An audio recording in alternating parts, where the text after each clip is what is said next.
YouTube world? My name is Nicholas Montez and you're watching my YouTube channel, The Teenage Movie Critic, and welcome back to another YouTube channel, everybody. I'm so excited to have y'all back here together again, and in today's video, we're going to be doing another celebration of cinema review for one of my favorite MCU films, Thor Ragnarok. I know it's not the anniversary anymore, but it came out November 3rd, 2017, which was 2 days ago. For me, this is, to me, ever since I saw it back in, I believe, March 2018, I rented it, and I remember when I first saw the trailer, it just looked so fun, Thor, and I was like, wait, Thor's hammer gets destroyed, he goes on this weird planet, and then he has a round 2 fight with the Hulk. I'm like, oh man, this looks fun, bro. So, granted, I wish I could have seen this in theaters, because this looked like such a fun time, but now I have Disney Plus and I can watch it whenever I want to. Plus, I have it on DVD. So, with that said, let's go and get started reviewing Thor Ragnarok and talking about this amazing film.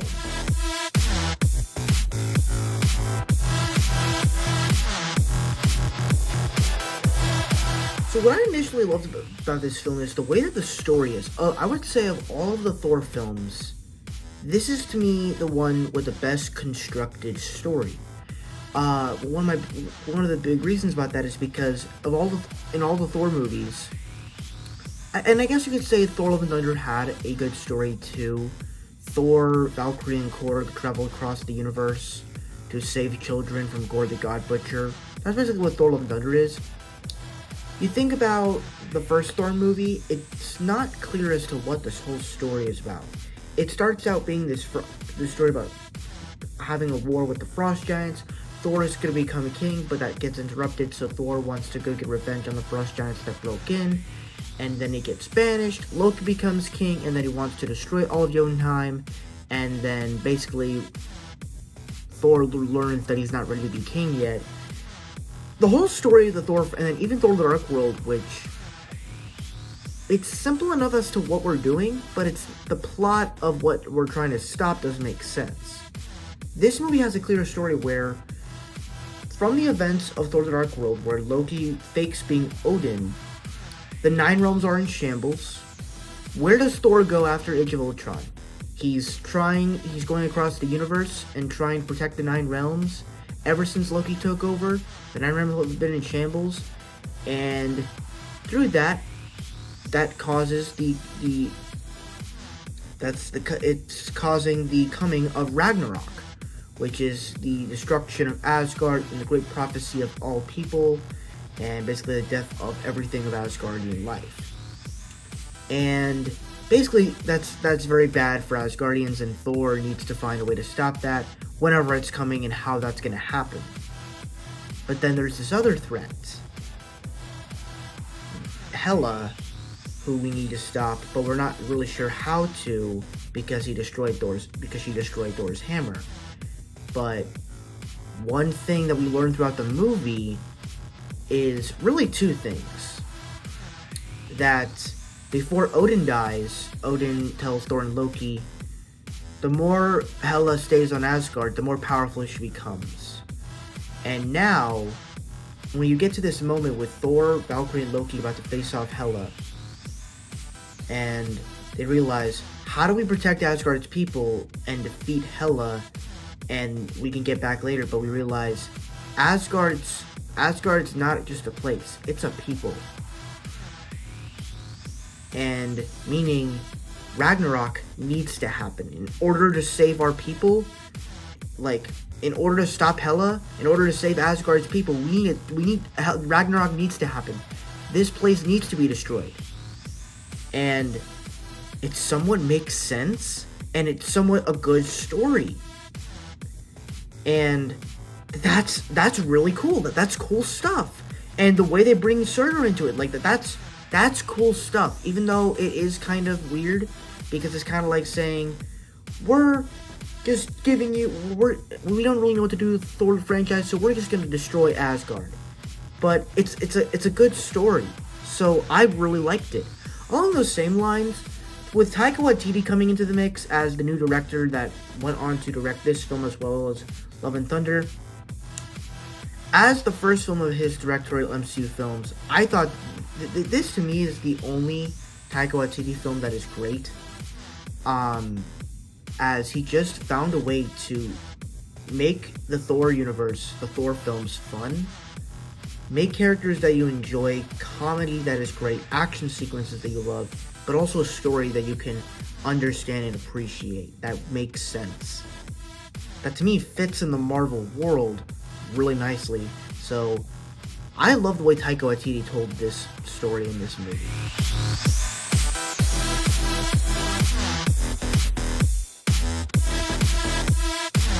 Now, I guess one of the big things when it comes to this movie is the comedy. This is, in fact, a comedy for Thor. And obviously, a lot of people can say that they hate it because of the comedy. I tend to hate Thor Love and Thunder because of that, because, granted, there are some jokes that do work, but when you look at Thor Love and Thunder, that to me feels like self-parody of Thor. Because in that film, you have him talking to literal, non-talking living objects. You have him talking to Stormbreaker, and you have him talking to Mjolnir. You have him talking to objects that can't talk. To literal objects. Like they're actual people. That's not funny. That's not realistic. That to me just like... And they even make a joke of a temple falling after he just tried to save everyone. That's not heroic. That's not funny. That's just weird. Plus, in Thor: Love and Thunder, they turn all the characters' deaths into jokes. Like Korg almost gets killed, and he basically turns his death into a head. And then you get Valkyrie's death. It's like, just a stab. With Thor Ragnarok, I think that they were able to manage kind of like Guardians of the Galaxy humor, but every joke lands. They're able to have serious moments, but the comedy works. Like one of the big sequences I loved was the scene with Thor and Loki when they're in the prison talking about, your sister just broke your hammer like a piece of glass. And he's just like throwing stuff at him, but they're brothers. So I think it makes sense because of that. Or even the opening sequence when he's just joking with Surtur and not taking things seriously, like that stuff works. I really enjoyed that. Even the stuff with Hulk is pretty funny. Like Hulk is really funny in this movie. Even Valkyrie can be funny, falling off stuff, like, in the way that the characters are doing things.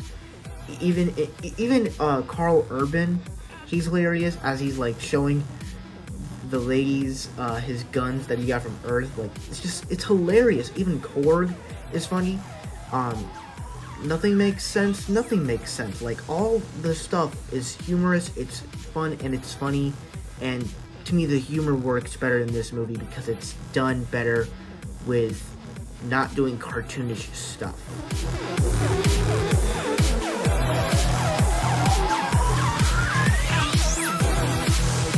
Another great part about this movie are, of course, the characters.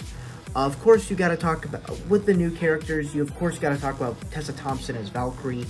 I believe this is the first film I saw her in, before I went to go see her in Creed, as well as the remake of Lady and the Tramp as Lady. I thought she was great in this movie. First off, she's hilarious, and she's also just a ton of fun. That she's kind of like the next badass, like Black Widow. Though Black Widow will always be the main badass of the MCU. But personally, yeah, I just love the way her character is done, but I love the way that she's one of the characters that connects to the villain of the movie, where she was this part of this legion of women warriors that were basically kind of part of Asgard's legion, and they were sent to go stop Hela, but Hela killed all the Valkyries except for one. And the fact that Valkyrie, after that, basically went on to Sakaar, the Grandmaster took her in, and basically made her one of her own. That's a very interesting story, and I love the depth of the character, though I kind of wish they explored more. I kind of wish they just went back to that a little bit more, because she's a very good character, and even the fact that, like, she just spent her time on Sakaar trying to forget all that, but now she faces it, and she joins the fight with Thor to fight her. And yeah, so I think Valkyrie's great. Another great character, Korg, played by Taika Waititi. He's just a fun, likable character as soon as he's introduced. And even Taika Waititi plays him to perfection. Like I said, the line that he said earlier in the comedy, it's just built when he's going around in a circle. It's just great. And even all the other Sakara warriors, they have unique things to them, even though most of them get killed in Infinity War. It's still, they're all still really good.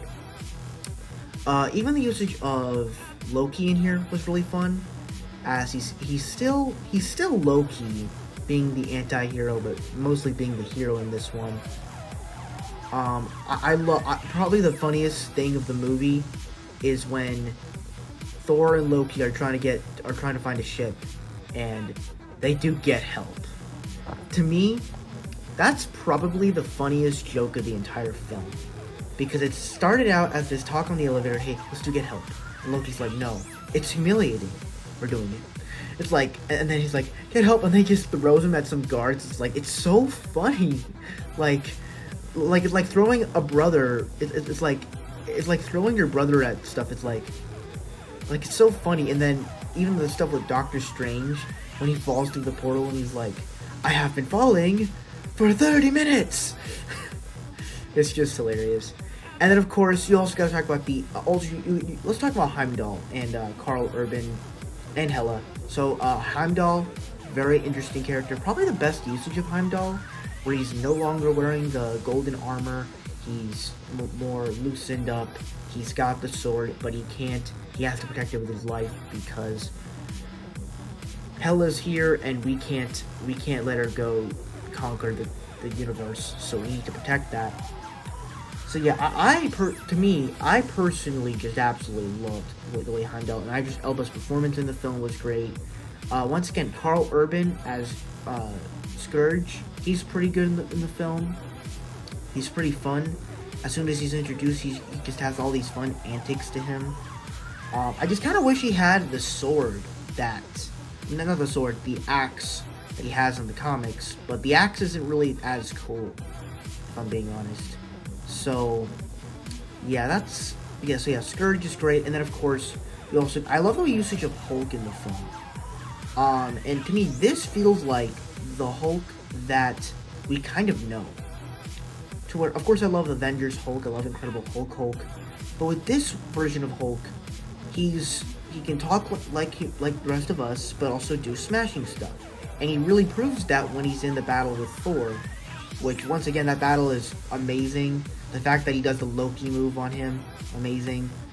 But he can be funny, and that was like Professor Hulk. I'm gonna be honest, we all hate him. Everybody has said we hate him. We hate Professor Hulk, but this is the Hulk that we need. Granted, it's not exactly as smashy Hulk, but he is good. I personally want to see if there's any Hulk I would love to see back. I would love to see this version of Hulk back, because he's the best. And then finally, let's talk about Hela, possibly the best Thor villain. And as soon as she breaks Thor's hammer, you can just tell what kind of threat she is. But also, it develops this story that she was there with Odin before Loki and Thor were ever there. And she was one of the wielders to wield Mjolnir, and basically she saw that after she locked up Odin, after Odin locked her up, Odin was like telling all these lies and everything, like Asgard were lying. And even the scene when she basically kills Hogun plus all of Asgard's armies, you can just tell what kind of threat she is, that she could take out a whole army plus one of the Warriors 3. Like, that's pretty crazy. And then she even gives the scar to Thor, which I thought was pretty crazy. So, yeah, Hela is threatening, and also Cate Blanchett she's great in this film. And I think one other thing you gotta talk about here, Thor, Chris Hemsworth is funny in the film. He's great as the character. But one more important thing, I like the arc that he goes on. That he basically, because his hammer is gone, he's trying to figure out, how do I stop her without my hammer? And you realize he's the god of thunder after all, not the god of hammers. And so he realized the power doesn't come from the hammer, it comes from inside of him. And I love that arc. and you get this awesome fight scene where he basically battles all of her armies, of all of Hela's armies, and it's just fantastic. So, I love the character arcs in this movie.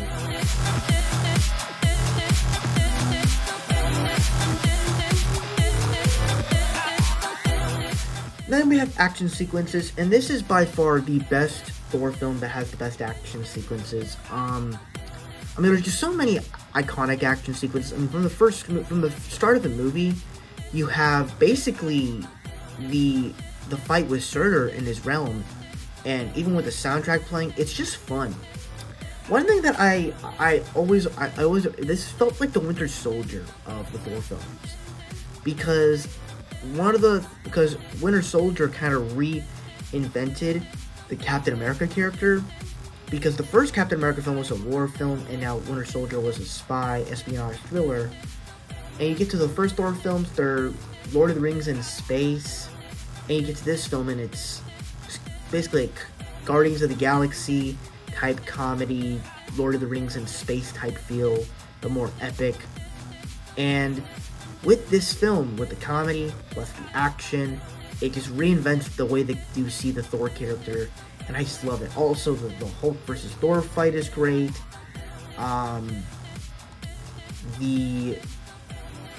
The fights with Hela, or Thor with Valkyrie versus Hela, the battle with armies and everything, it is just absolutely amazing.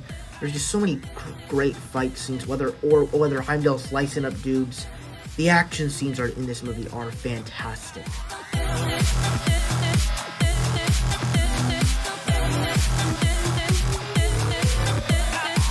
And then the soundtrack is great.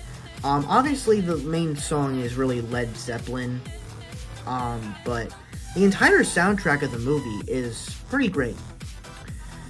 Obviously, I'm pretty sure Taika Waititi is trying to be a James Gunn because of how fun this movie is, but he's obviously not a James Gunn. And obviously, he doesn't know how to do music like him, but he still found a way to make it have fun. So that's my review for Thor Ragnarok. Happy 7 years, like 6 years actually. Happy 6 years to Thor Ragnarok. Thank you guys so much for watching. I really hope you enjoyed the video. Like, comment, and subscribe. All my social media stuff in the section over there. And I'll see you guys in the next video. Bye-bye.